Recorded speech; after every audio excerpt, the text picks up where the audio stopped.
I want to show you something on this bottle of vegetable oil. The front label says 100% natural, heart healthy, light and mild. What the label does not tell you is that before this oil reached the bottle, it was processed with a chemical solvent derived from petroleum, bleached to remove the smell of rancidity, and deodorized at temperatures that destroy its molecular structure. I used to buy this. I used to feel good about that choice.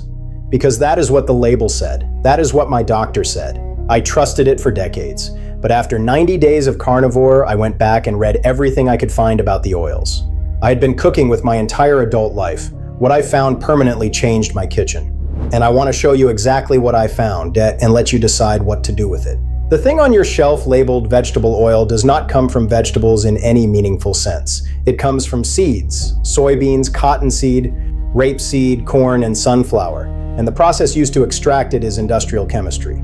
Here is what actually happens. The seeds are crushed and heated to temperatures that begin oxidizing the polyunsaturated fats, the very fats that make these oils chemically unstable. Then a solvent called hexane, a component of petroleum, is used to extract the remaining oil. The hexane is removed using more heat, but trace amounts remain. The FDA does not require manufacturers to test for or disclose residual hexane levels in finished cooking oils.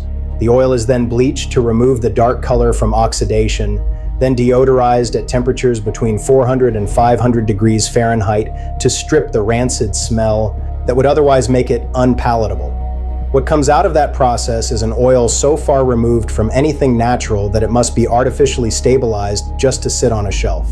That is what natural means on the label. And here is where this becomes personal. You are not eating this oil straight from the bottle. You are eating it cooked. When a restaurant reheats the same fryer oil repeatedly, which every restaurant does because oil is expensive, oxidation compounds multiply with every single cycle. Every food scientist agrees on this. The debate is about how much it matters, and that is where things get interesting. Before I show you the research, I need to say something that will frustrate some people. I do not think seed oils are poison.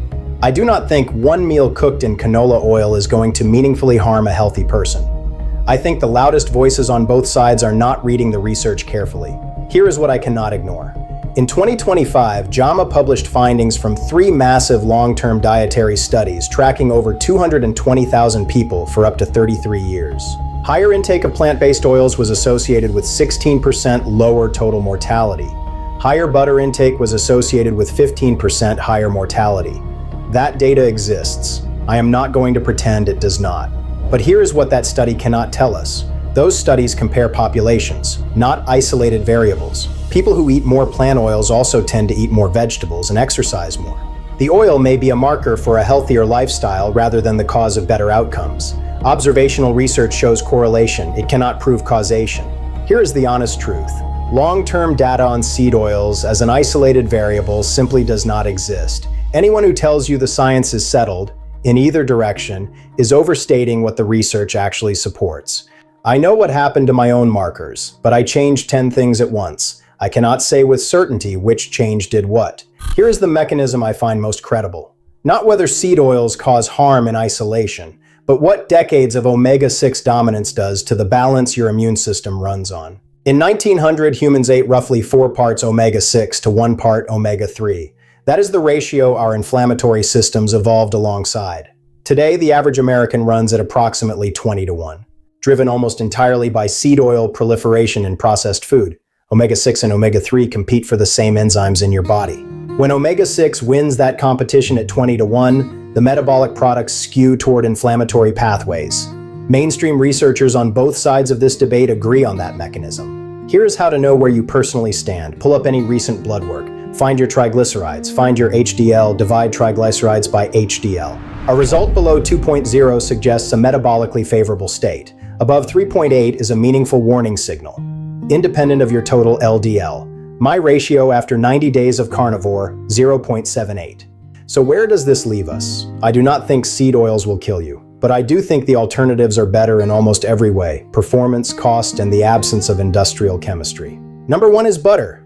Every egg I cook goes in butter. Every steak gets finished in butter. Cost per tablespoon, approximately 12 cents. Used by humans for 10,000 years without a petroleum solvent. Number 2 is beef tallow, rendered fat from beef. This is what fast food fries were cooked in before 1990. They switched to vegetable oil under health pressure. The fries got worse. The science did not support the switch. You can render your own from beef fat trimmings or buy it pre-rendered for about $7 a jar. Number 3 is extra virgin olive oil, cold only, not for high heat cooking. The polyphenols in genuine extra virgin olive oil are well-documented anti-inflammatory compounds. I use it on finished food, not in a hot pan. What I no longer use, canola, vegetable oil, sunflower, corn oil, or any cooking spray. Not because I am certain they are going to harm me, but because I have better options at the same cost and no reason to use something that required petroleum chemistry to produce. Here is the one thing I want you to do before your next meal. Open your pantry. Pick up every bottle of oil, every jar of peanut butter, every bag of crackers, every bottle of salad dressing you own. Look for these 8 words: soybean, canola, sunflower, safflower, corn, cottonseed, grapeseed, or vegetable oil. You do not need to throw anything out tonight. I am not saying that. I am saying know what you are eating, because awareness changes behavior in ways that willpower never can. Seed oils are not the only problem. They are not even the biggest problem for most people.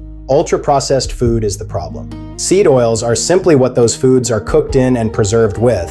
If you are eating real food, meat, eggs, butter, fish, the seed oil question becomes almost irrelevant, because real food does not contain them. That is the insight that took me 90 days to fully understand. It is not about obsessing over every ingredient. It is about eating food that does not need an ingredient list at all. Real food does not have an ingredient list.